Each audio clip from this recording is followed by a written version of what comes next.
तरंगे, यांत्रिक और प्रत्यास्थ तरंगे, प्रगामी और अप्रगामी तरंगे।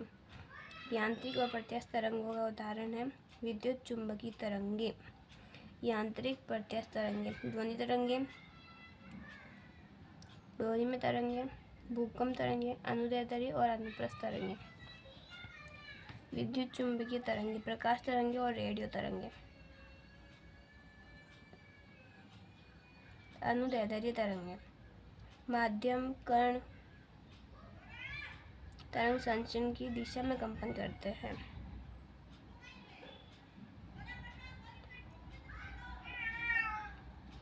माध्यम के कण तरंग संचरण की दिशा में कंपन करते हैं। अनुदैर्ध्य तरंगे कहलाती है वायु में संचित ध्वनि तरंगे, जल के भीतर तरंगे। संपीड़न पर घनत्व और दाब बढ़ता है, विलयन पर माध्यम का घनत्व और दाब घटता है। अनुप्रस्थ तरंगे, सभी माध्यम में संचरण संभव नहीं होता, जबकि अनुदैर्ध्य सभी माध्यम में हो सकता है। अनुप्रस्थ तरंगे, माध्यम के कण तरंग संचरण के लंबवत कंपन करते हैं। ऊपर की ओर अधिकतम विस्थापन को शृंग और नीचे की ओर अधिकतम विस्थापन को गर्त कहते हैं। एग्जाम्पल, तनी हुई डोरी में तरंगे, जल के पृष्ठ पर तरंगे। तरंग संख्या (1/λ), कोणीय तरंग संख्या k (2π/λ), तरंग वेग v(λ/t), v(n)λ), n आवृत्ति, t आवर्तकाल।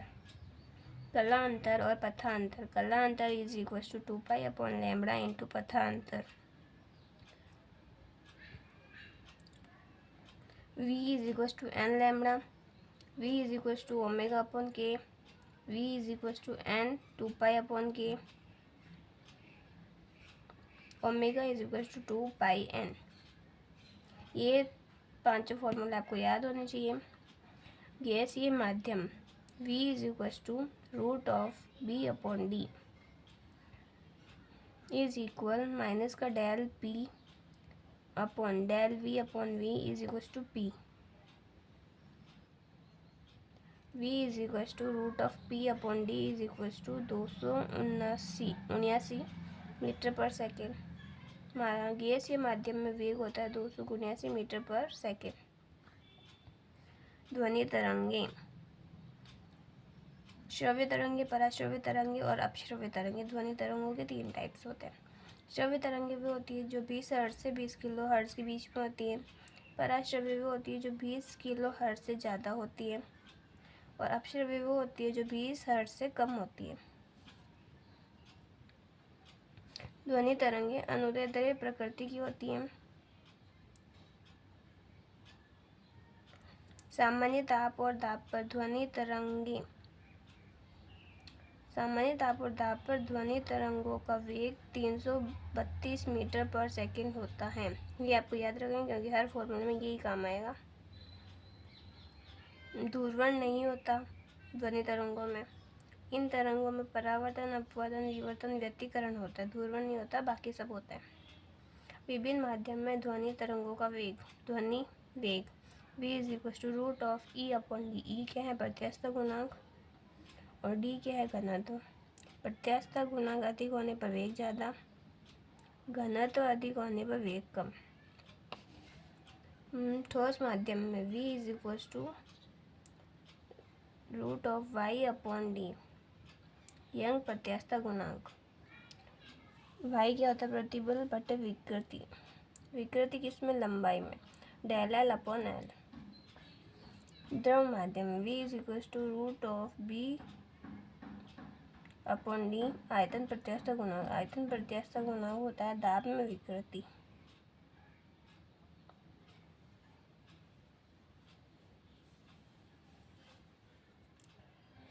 लाप्लास संशोधन y is equal to cp/cv, v is equal to yp/d। इसका मान होता है 331.3 मीटर पर सेकेंड। ये आपको याद होना चाहिए। del v/v is equal to yp। ठोसों में ध्वनि का वेग अधिकतम गैसों में ध्वनि का वेग न्यूनतम तथा निर्वात में संचरण नहीं होता ध्वनि का प्रत्यास्थता गुणांक के कारण। ये आपको याद रखना है।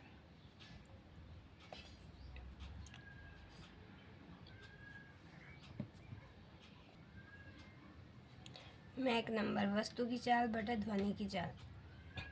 जैसे एक बाइक पर 116 मीटर पर सेकंड से चलती है, इसका मैक नंबर बताओ। तो अपन को पता ध्वनि की चाल वायु में कितनी होती है 332 मीटर पर सेकंड, और वस्तु की चाल दे रखी 166 मीटर पर सेकंड। तो इसमें इसका भाग दे देंगे तो 1/2 आ जाएगा मैक नंबर। नाउ तनी हुई डोरी में अनुप्रस्थ तरंगों का वेग v = √I/m।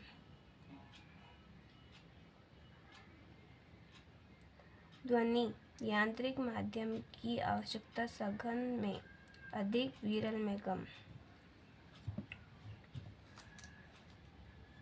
तनी हुई डोरी में अनुप्रस्थ तरंगों का वेग v = √I/m, m = m/L, v √T πr²d। ये आपको याद रखना है।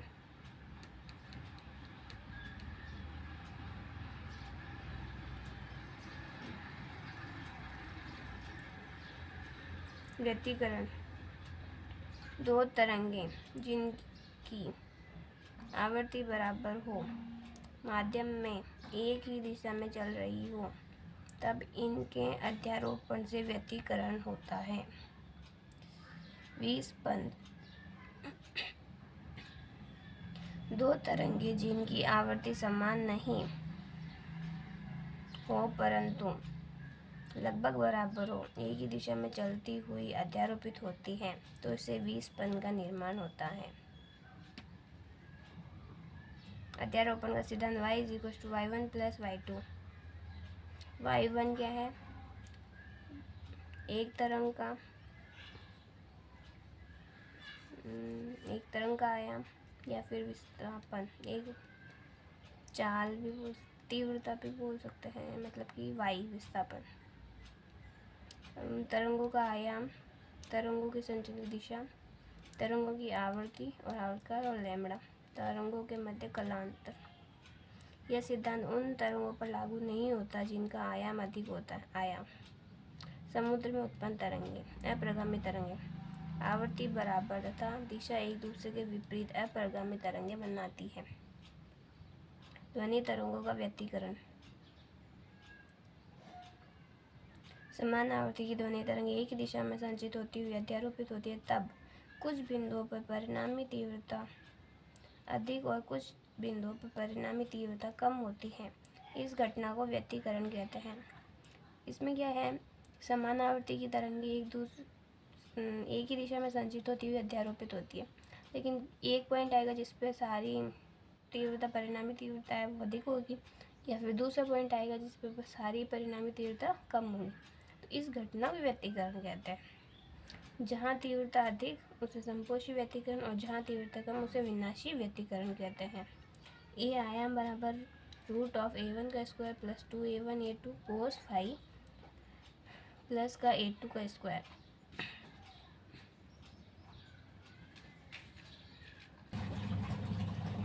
A बराबर √A1² + A2² + 2A1A2 cos phi and theta = A2 sin phi upon A1 + A2 cos phi। संपोषी व्यतिकरण में आयाम होता है √A1 + A2 का स्क्वायर। ए मैक्सिमम = A1 + A2। विनाशी व्यतिकरण में आयाम होता है √A1 - A2 का स्क्वायर। ए मिनिमम होता है A1 - A2। I = संपोषी व्यतिकरण में I1 + I2 + 2 √I1 I2। I maximum होता है √I1 + √I2 का स्क्वायर।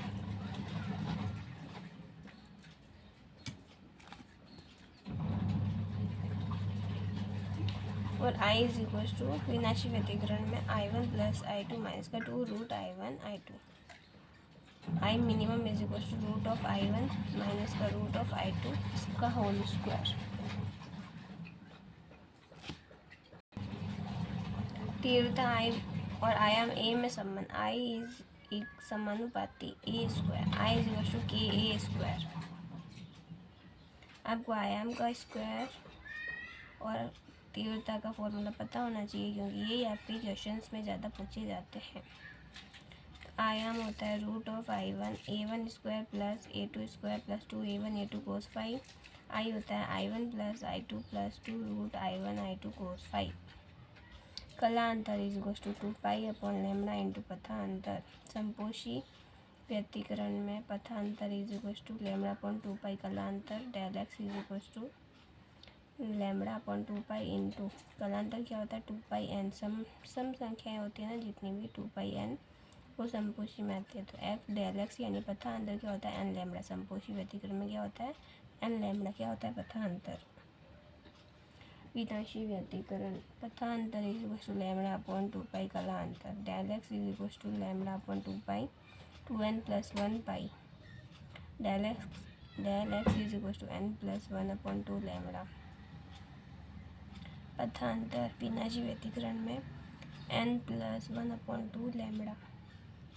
यदि a1 is equal to a2 is equal to a हो तो a is equal to 2a cos 5/2 और i0 is equal to i1 is equal to i2 is equal to के ए square है। i is equal to 4i0 cos square 5/2।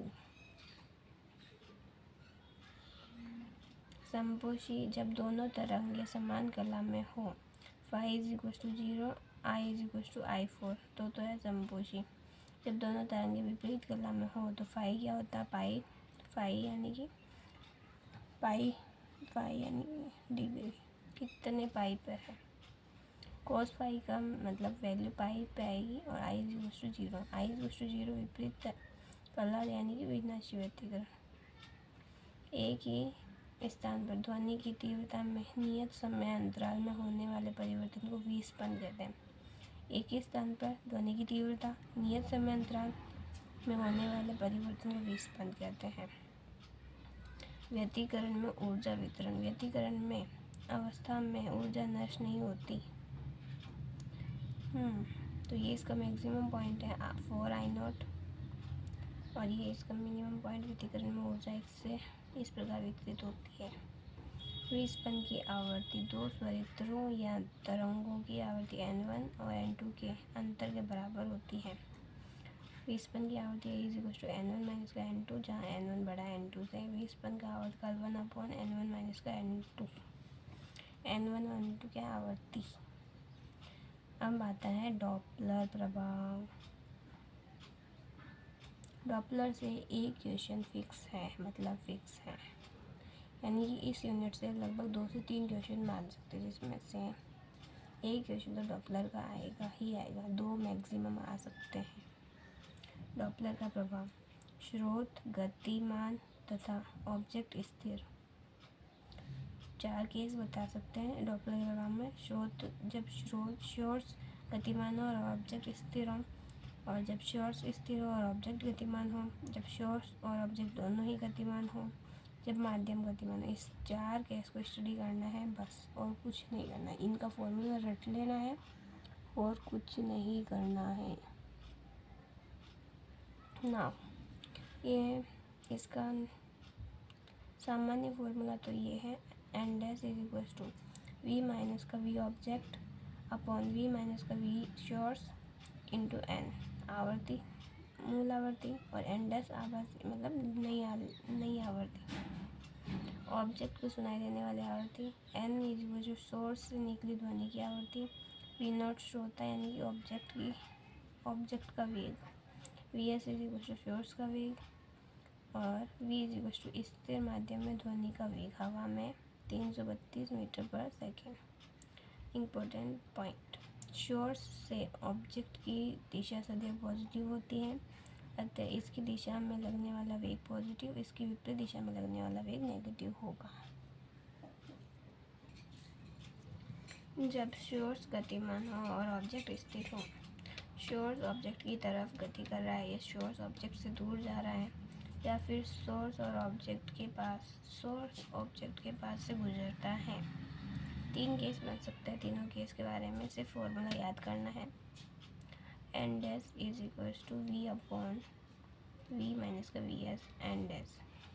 जब source object की तरफ गति कर रहा है, यानी कि एस से ओ की तरफ, तो इसका वेग वी एस और ऑब्जेक्ट स्थिर है इसलिए वी नॉट ज़ीरो होगा, तो ये होगा वी अपॉन वी माइनस का वी एस।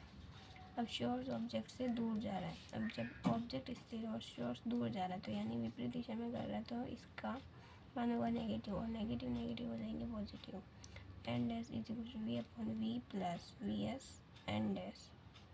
जब सोर्स और ऑब्जेक्ट के पास से गुजरता है, सोर्स ऑब्जेक्ट के पास से गुजरता है, तो N double dash is equal to V upon V plus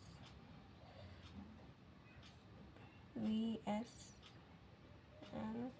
N double dash is equal V upon V plus V S N.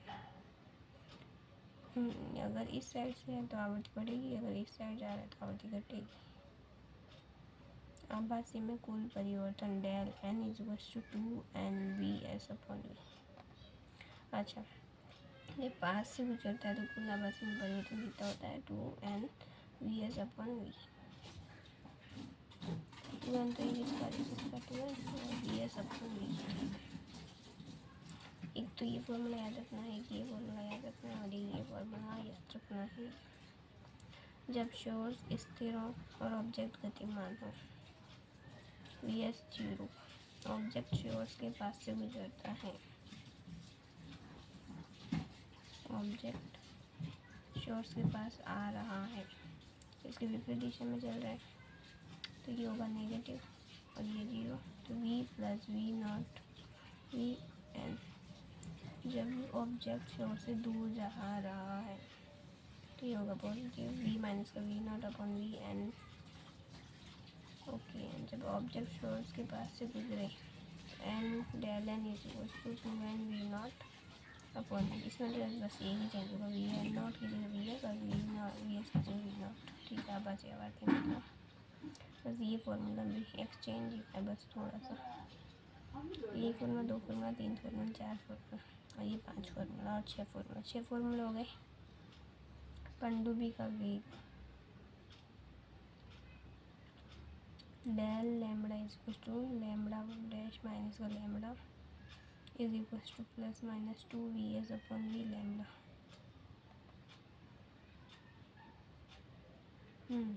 ठीक है। Sonar, sound, navigation and ragging.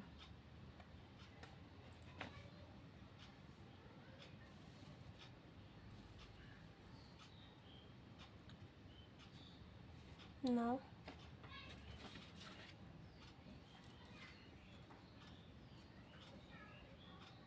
Doppler का प्रभाव। थर्ड, जब सोर्स और ऑब्जेक्ट दोनों ही गतिमान हो, जब दोनों एक दूसरे की ओर आ रहे हैं, जब दोनों एक दूसरे से दूर जा रहे हैं, तो क्या होगा, एक दूसरे की ओर आ रहे हैं। ठीक है, ये इधर से इधर और ये इधर से इधर, तो इधर से इधर जाएंगे तो ये तो होगा पॉजिटिव और ये होगा नेगेटिव। तो N dash is equal to V plus V not upon V minus का वी एस एन। जब दोनों एक दूसरे से दूर जा रहे हैं तो ये तो होगा नेगेटिव और ये होगा पॉजिटिव, ऊपर वाला नेगेटिव, वी माइनस का V not upon V plus V S N. ठीक है, जब दोनों एक ही दिशा में गति करें, जब दोनों एक ही दिशा में गति करें, दोनों आगे और सोर्स आगे एस पीछे, ऑब्जेक्ट आगे सोर्स पीछे। ठीक है, ये इधर से इधर जाएगा तो ये तो हो गया पॉजिटिव और ये हो गया नेगेटिव।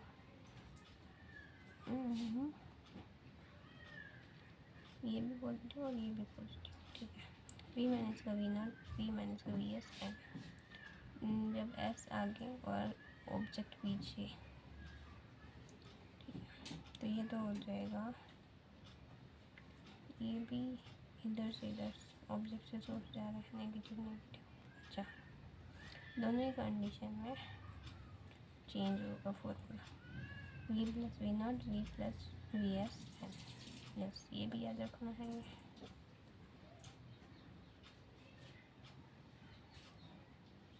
और चारों फॉर्मूले ही हो गए। 6 4 10 फॉर्मूले। जब माध्यम गतिशील हो, जब माध्यम हवा का वेग vm, ध्वनि का वेग समान दिशा में हो तो ध्वनि का प्रभावी वेग v प्लस vm। जब एक दूसरे के विपरीत हो तो v माइनस vm माध्यम का वेग। डॉपलर प्रभाव ध्वनि की आवृत्ति में होने वाले परिवर्तन की सूचना देता है, तीव्रता के बारे में जानकारी नहीं देता है। आवृत्ति की सूचना देता है, नॉट फॉर तीव्रता। यदि दोनों में से कोई एक वृत्त के केंद्र पर हो तथा वृत्त की परिधि पर गति करे तो डॉपलर प्रभाव नहीं होगा। ओके, वृत्त का स्पेशल केस याद रखना है। ओके, यदि दोनों में से कोई एक वृत्त के केंद्र पर हो और एक वृत्त की परिधि पर गति करे तो डॉपलर प्रभाव नहीं होगा। समुद्र के अंदर इसका उपयोग पनडुब्बी का वेग ज्ञात करने के लिए किया जाता है।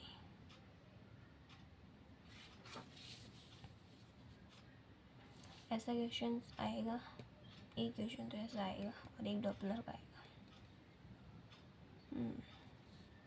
आई मैक्सिमम और आई मिनिमम निकालो, आपको I1 I2 दे देंगे। तो आपको फॉर्मूला कौन सा लगाना है ये ध्यान रखना है। आपको फॉर्मूला लगाना है ये वाला, root of I1 upon I2 plus 1 root of I1 upon I2 minus 1 का स्क्वायर। I1 और I2 दे रखा है तो इसका फॉर्मूला हम ऐसे लगाएंगे, आई मैक्सिमम और आई मिनिमम। ये याद नहीं रखना, ये तो याद रखने के लिए जब अलग अलग I1 और I2 दे रखा है, ये जब I1 अपॉन I2 दे रखा है तब ज़्यादा तो यही काम में आएगा। आयाम का दे रखा है और तीव्रता का आई मैक्सिमम और आई मिनिमम पूछा है। आयाम दे रखा है तो पहले I1 और I2 निकाल लेते हैं। I1 अपॉन I2 के A1 स्क्वायर अपॉन के A2 स्क्वायर, इसका स्क्वायर कर देंगे 9/1 और फिर से तीव्रता वाला फॉर्मूला लगाएंगे, root of I1 upon I2 plus 1 I1 upon I2 minus 1 का होल स्क्वायर। फिर आई मैक्सिमम और आई मिनिमम निकल जाएगा। दो ध्वनि स्रोतों की आवृत्ति दे रखी है, दो क्रमागत 20 स्पंदों के बीच समय अंतराल। ओके, तो वो आपने फॉर्मूला पढ़ा था ना 20 स्पंद वाला, 1/n2 minus n1 minus n2, वही वाला है। इसमें 4 का अंतर है, 1/4 0.5 सेकेंड। दो ध्वनि स्रोतों की आवृत्तियाँ, यदि किसी स्वरित्र पर मोम लगा दिया जाए तो क्या प्रभाव होगा। स्वरित्र को मोम लगाने से उसकी आवृत्ति घट जाती है या घटती है, आवृत्ति घट जाएगी। लीजासु क्या करते, जब किसी कण पर एक ही समय पर दो लंबवत सरल आवृत्तियाँ अध्यारोपित होती है तो परिणामी विस्थापन सदिश अलग अलग आकृतियों का निर्माण करता है। जब दो तरंगों के बीच कालांतर फाई बराबर 0 या 180 डिग्री होगा, फाई बराबर 180 या 0 होगा तो सरल रेखा बनेगी और फाई बराबर 90 या 270 होगा तो वृत्त बनेगा और अंतर स्थिति में दीर्घवृत्त बनेगा। ये तो याद रखना है। ये किस में होगा, लीजासु की आकृति। आप लोग सीधा क्वेश्चन पूछ लेंगे, लीजासु की आकृति में फाई बराबर 0 या 180 डिग्री है तो कौन सी आकृति बनेगी, सरल रेखा। लीजासु की आकृति में फाई बराबर 90 और 270 डिग्री है तो कौन सी आकृति बनेगी, वृत्त। अप्रगामी तरंगी समान आवृत्ति की दो तरंगे एक दूसरे के विपरीत दिशा में चलती हुई अध्यारोपित होती है तो अप्रगामी तरंगे बनाती है। यदि आयाम समान हो तो अच्छी अप्रगामी तरंगे बनती है। अप्रगामी तरंगे भी दो टाइप की होती हैं, अनुदैर्ध्य और अनुप्रस्थ। अनुदैर्ध्य में होती है बांसुरी, बिगुल, बीन। अनुप्रस्थ में होता है सितार, गिटार, इकतारा और वायलिन। जितने भी तार वायलिन होते हैं ना, तार वाले, वो तो अनुप्रस्थ, और बिना तार वाले हैं अनुदैर्ध्य। अनुदैर्ध्य प्रगामी, अप्रगामी, अनुदैर्ध्य अप्रगामी। जब किसी पाइप के वायु स्तंभ में संचरित संचरित अनुदैर्ध्य प्रगामी तरंग पाइप के सिरों से परावर्तित होकर आपतित तरंगों से मिलती है तो इससे पाइप के अंदर अप्रगामी तरंग का निर्माण होता है। किसी पाइप के वायु स्तंभ में संचित अनुदैर्ध्य प्रगामी तरंग पाइप के सिरों से परावर्तित होकर आपतित तरंगों से मिलती है तो अप्रगामी तरंग का निर्माण होता है। एग्जाम्पल बांसुरी, बिगुल और बीन। ठीक है।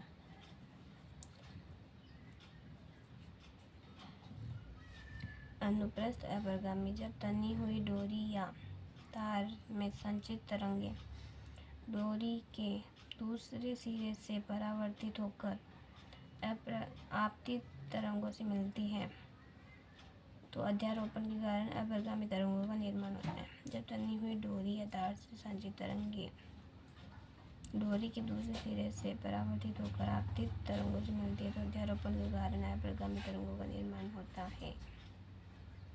सितार, गिटार, वायलिन इत्यादि। निस्पंद कंपन आयाम शून्य होता है। निस्पंद में कंपन आयाम शून्य होता है। निस्पंद पर दाब और घनत्व में परिवर्तन अधिक होता है। प्रस्पंद कंपन आयाम अधिकतम होता है। प्रस्पंद पर दाब और घनत्व में परिवर्तन न्यूनतम होता है। दो क्रमागत प्रस्पंदों के मध्य दूरी λ/2, निस्पंदों के मध्य दूरी λ/2, एक प्रस्पंद और एक निस्पंद के मध्य दूरी λ/4। प्रगामी तरंग ऊर्जा संचरण होता है। प्रत्येक कण कंपन करता है तथा प्रत्येक कण का आयाम बराबर एक साथ साम्य अवस्था से नहीं गुजरते निश्चित वेग से आगे बढ़ती है। यह है प्रगामी तरंग की विशेषता। अप्रगामी तरंगें ऊर्जा संचरण नहीं होता, प्रत्येक कण कंपन नहीं करता, प्रत्येक कण का आयाम अलग अलग परंतु आवर्तकाल समान होता है। इसमें आयाम बराबर वाला, इसमें आयाम अलग अलग होता है। सभी कण एक साथ साम्य अवस्था से गुजरते हैं, स्थिर रहती हैं, आगे नहीं बढ़ती। एफ मूल स्वर, 2F पहला आदि स्वर, 3F द्वितीय आदि स्वर, 4F तृतीय आदि स्वर। बंद आर्गन पाइप में अप्रगामी तरंग का बनना। कंपन से उत्पन्न तरंग को बंद सिरा संपीड़न के रूप में और विरलन को विरलन के रूप में परावर्तित करता है।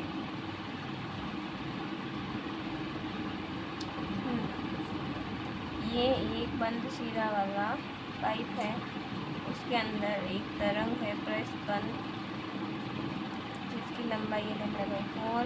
इधर है इसका तरंग λ/4, इसका लंबाई L बराबर λ/4। V = n और n1 = v/λ। लैम्ब्डा दिखता है 4L, n1 = v/4L।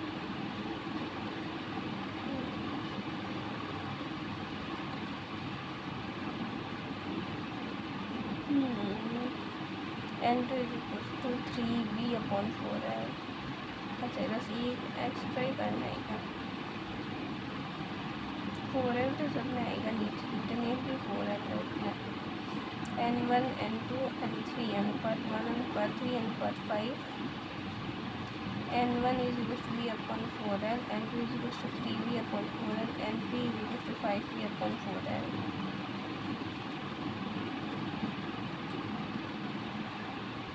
बंद आर्गन पाइप में केवल विषम सन्नाटी उत्पन्न होते हैं, यानी कि n1 अनुपात n2 अनुपात n3 = 1 अनुपात 3 अनुपात 5। खुले आर्गन पाइप में अप्रगामी तरंग का बनना। संपीड़न को विरलन, विरलन को संपीड़न के रूप में परावर्तित करता है। n1 = v/2L, 2v/2L, 3v/2L। Okay, इसमें 1 2 3 4 ऊपर चलेगा, नीचे चलेगा 2 2 2 2 2 2। ओके, इसकी लंबाई λ/2, इसकी लंबाई l भाग कितनी λ/4, यहाँ पर λ/2 है। प्रथम सभी n1 अनुपात n2 अनुपात n3 अनुपात (1 अनुपात 2 अनुपात 3) खुले आर्गन पाइप में सभी संगति संभव होने के कारण आवाज़ मधुर सुनाई देती है। n1 = v/2l, n2 = 2v/2l, n3 = 3v/3l, n4 = 4v/2l। n समान व्युत्क्रमानुपाती होती है l के। आवृत्ति व्युत्क्रमानुपाती होती है वायु स्तंभ की लंबाई की। यही कारण है कि नल के नीचे रखी बाल्टी पर जैसे जैसे बढ़ती जाती है उससे निकलने वाली ध्वनि की आवृत्ति बढ़ती जाती है, मतलब आवाज़ पतली होती जाती है। अनुनाद नाली। वायु में ध्वनि का वेग v = 2n L2 - L1, λ = 2 L2 - L1, n आवृत्ति λ तरंगदैर्घ्य, L2 द्वितीय अनुनादित लंबाई, L1 = प्रथम अनुनादित लंबाई। वायु में ध्वनि का वेग v = 2n L2 - L1। अनुनाद नाली। तनी हुई डोरी में उत्पन्न अप्रगामी अनुप्रस्थ तरंगें 1:2:3 n1 अनुपात n2 अनुपात n3। तनी हुई डोरी में खुले पाइप के जैसे सेम कंडीशन बनेगी। तनी हुई डोरी और खुले आर्गन पाइप में सभी सनादि प्राप्त होती है, जबकि बंद आर्गन पाइप में केवल विषम सनादि प्राप्त होती है। और सभी स्थिति में आवृत्ति n = n/l, n = v/λ, v = √T/m, T तनाव, m/l, द्रव्यमान घटक लंबाई।